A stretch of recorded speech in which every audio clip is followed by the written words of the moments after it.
We don't ever think about it.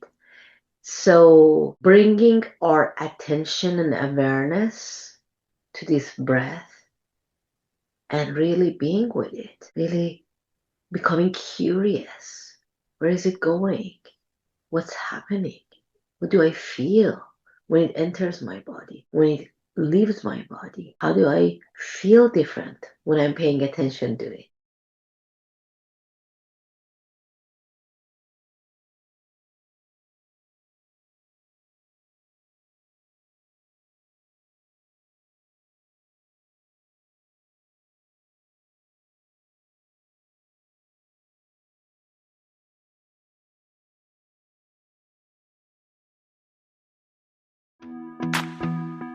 Welcome back to PCOS Unfiltered, where we ditch the one-size-fits-all advice. I'm Lindsie, nurse turned health coach, author of Healing Beyond the Diagnosis and Body Wisdom Guide. Here, I help you understand the messages behind your symptoms. Before we get into today's guest, I wanted to share some very exciting news. The Healthy Ever After app is now live. It is your one-stop shop for our community, podcast resources, recipes, exclusive content, and when you join, you'll instantly receive my free Summer Sanity Guide. Check out the link in the show notes to join. So today, my guest is Cathy Hadizadeh, someone who knows the realities of high-pressure work firsthand. After 15 years of leading global projects for Fortune 100 and 500 companies like DirecTV, AT&T, and Omnicom, Cathy experienced the impact chronic stress can have on both your mind and your body. Today, she helps others find healthier, more sustainable ways to navigate life's demands. As always, this podcast is intended for educational and informational purposes only and should not be considered medical advice. Please consult your healthcare provider before making changes to your diet, exercise, or treatment plan. Now, go ahead, settle in, grab your favorite beverage, and let's dive in. Here is my conversation with Cathy Hadizadeh.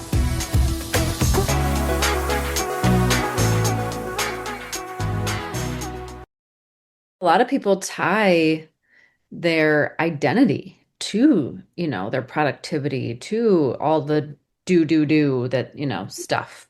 So how can someone kind of rebuild that sense of self when a chronic condition, changes what they do and changes their life? Like you said, it was, like full stop in that moment. Well, I'm the poster child of that. I mean, I had a high level executive position and this thing happened and I was in technology and I couldn't even look at the screen for 2 seconds. I mean, the irony of it is just laughable if you it's just laughable. I mean, what else can you say? But the sense of self at those moments sometimes disappears even.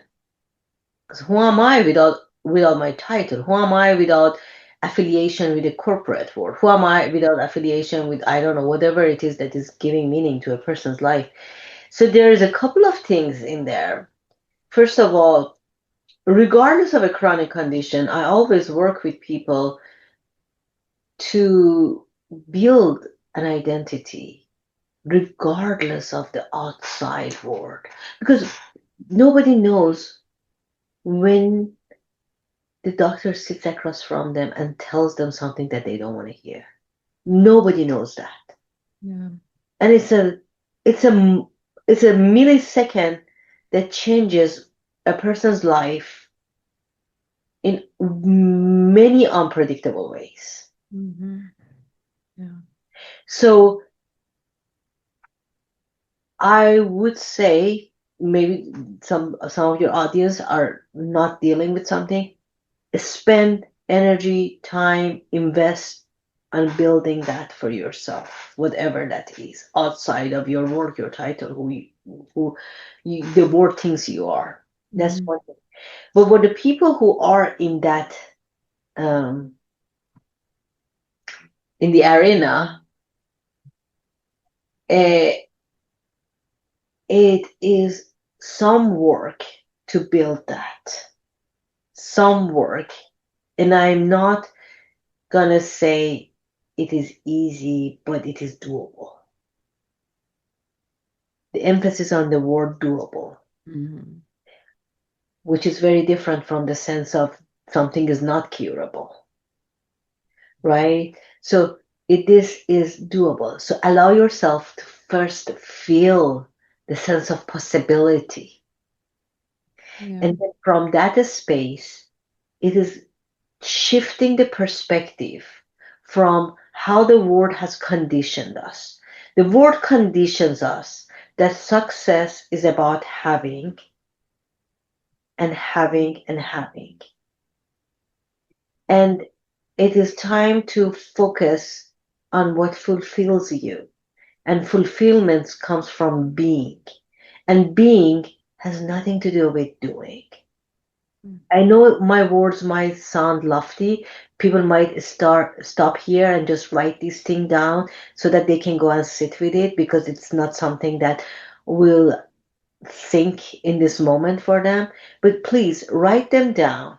Maybe your show will have the transcript, Lindsay, hopefully. Yeah. Well, That yeah. so you can just get the copy and paste it and sit with this thing because this is key. Your being isn't exists. You are existing as a human, as a being, regardless of any doings or any other thing, any other successes that have been established in your mind. You're a daughter of somebody, you're the wife of somebody, you're the mother, in this case, maybe not mother, but maybe a stepmother. I mean, there's all kinds of possibility. You're an auntie to somebody. I mean, you are an entity with heart, soul, a lot to give, regardless of this success, the way the society defines it. So it's time to tap into that and really, really construct your being Mhm. from that point. Yeah.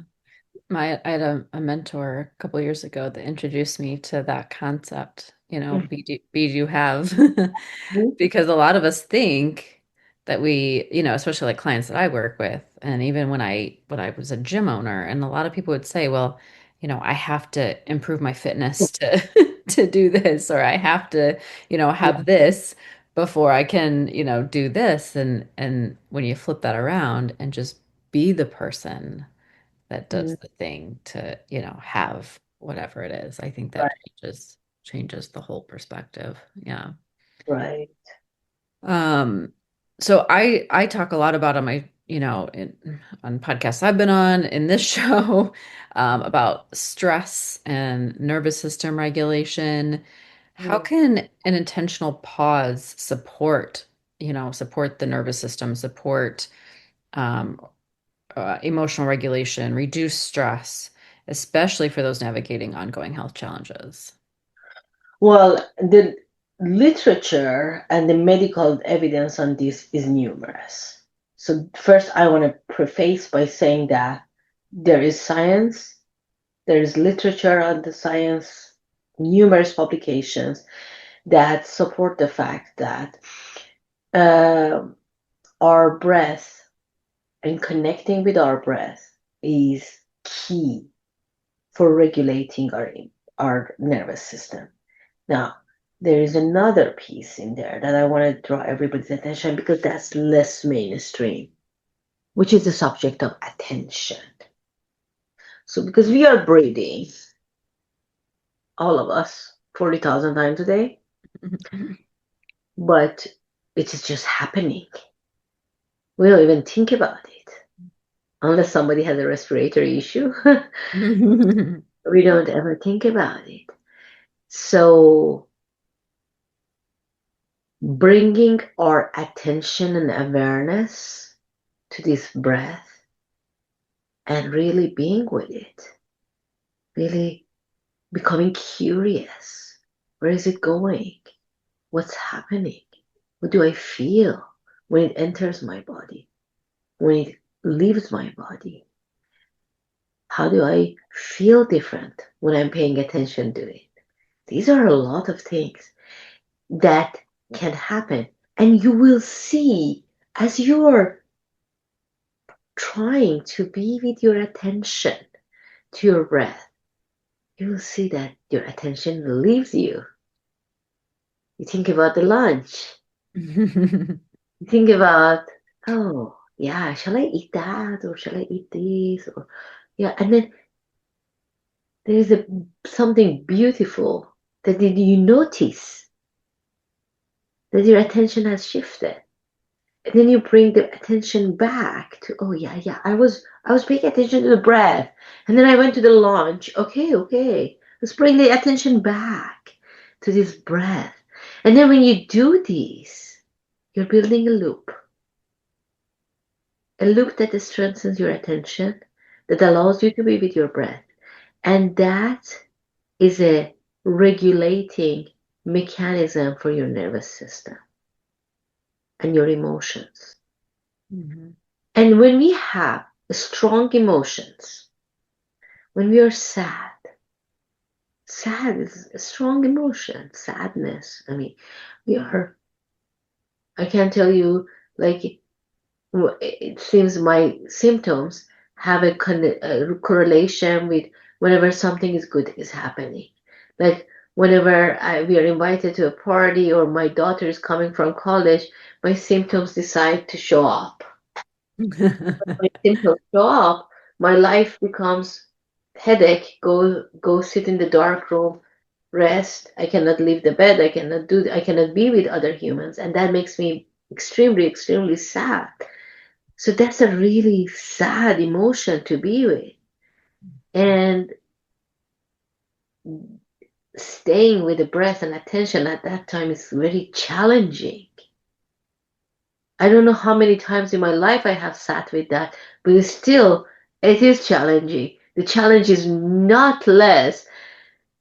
Maybe I'm a little bit more skillful in acknowledging the challenge, but I'm not skillful enough to say that, oh yeah, I figured it out. No, I haven't figured it out.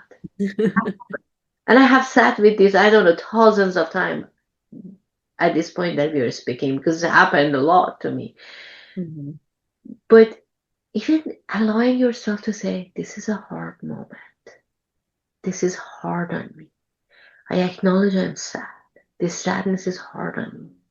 Just even acknowledging that, Yeah.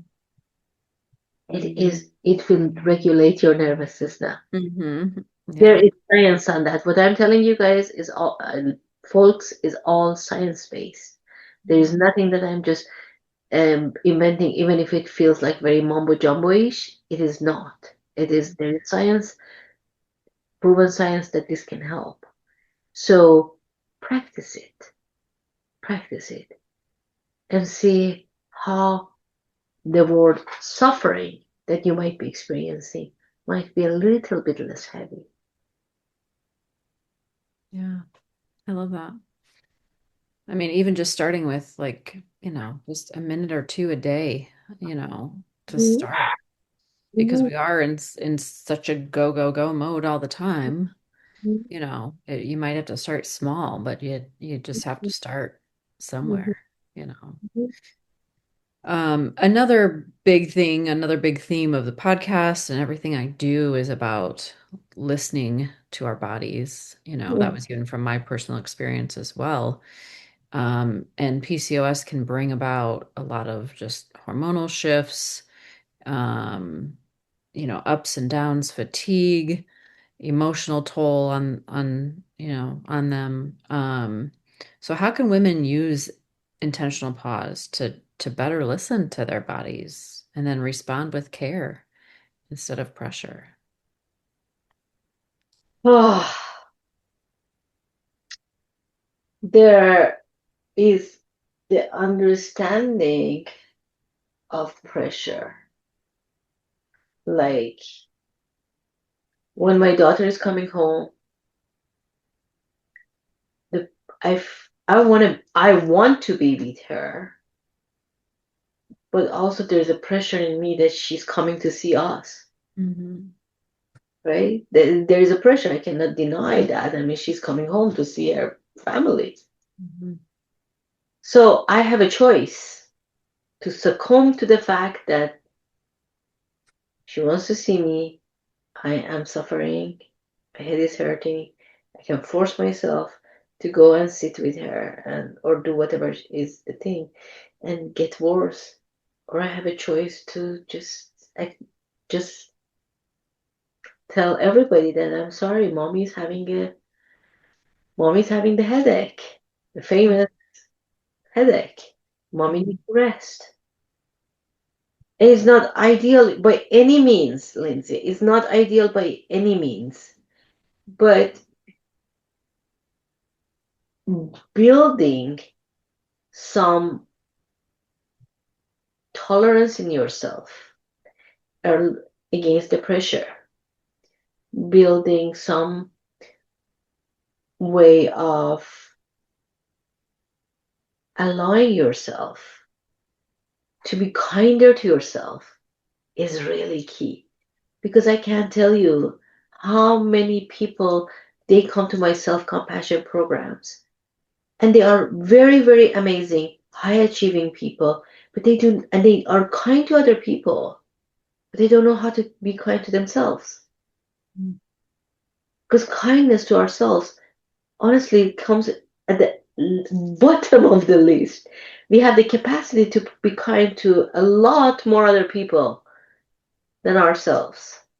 So I would say you need to build that in you. That how can you be kinder to yourself? And a lot of these things they say, you need to build them. It's not just reading a book. Reading a book doesn't give you that. Reading a book gives you a context, the same way that I'm giving you a context right now by listening to this podcast. But it will not change your life. The change in your life happens when you decide to go and put it into action. And if you're not able to put it into action yourself, come talk to people like Lindsay, like me, like people who can help you build it, integrate it in your life. Because everybody's nervous system and their reaction to, you mean I don't do this? Is very different from each other. Mhm. Yeah. Yeah. So so speaking of action, out of everything we've talked about, for those women listening that do feel exhausted, overwhelmed, disconnected, um, what would you recommend to just be that one small first step to, that they could do today to reconnect to their bodies? Well, acknowledge where you are today. Hold yourself. Give yourself a hug. I mean, if you don't give yourself a hug, who else is going to give you the hug? I mean, come on. Give yourself a hug. Acknowledge how you're feeling. And see even if that lifts a little bit pressure off of your heart so that you can start building the space towards that surrender that we talked about. Mm. It just has to start very small. Very, very, very small.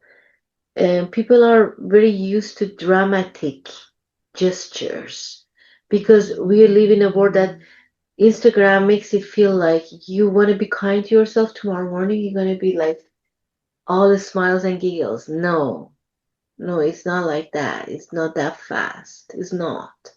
Mm. Don't fall for those things. Be slow, gentle with yourself. Acknowledge what's going on really, really gently. Yeah, I love that. That's a good way to kind of wrap it up. Last question is how can anybody find you and connect with you? LinkedIn. Okay. I'll Link. link, I'll put everything in the show notes too, but Yeah, and my book is coming out, so I will share the link for that Oh, nice. too. Oh And my gosh. we talk about the pause and what lack of pause does to our existence and what pausing enables in our existence in more depth in the book. Oh, wow. That's awesome. So exciting. Great. Thank Well, thank you. Thank you so much for sharing your story, sharing your knowledge. I think there's a lot of good stuff that our listeners can take away from this conversation. So I really appreciate you being here. Thank you. thank you for having me. It was great conversation. Thank you, Lindsay. That was an amazing conversation with Cathy. I love hearing her perspective, and I'll be sure to link everything in the show notes for you if you'd like to connect with her. Now, if you're enjoying the podcast, come join us inside the Healthy Ever After app. It's where we continue the conversation with community, recipes, resources, and exclusive content. Plus, you'll get my free summer sanity guide just for joining. The link is in the show notes for you.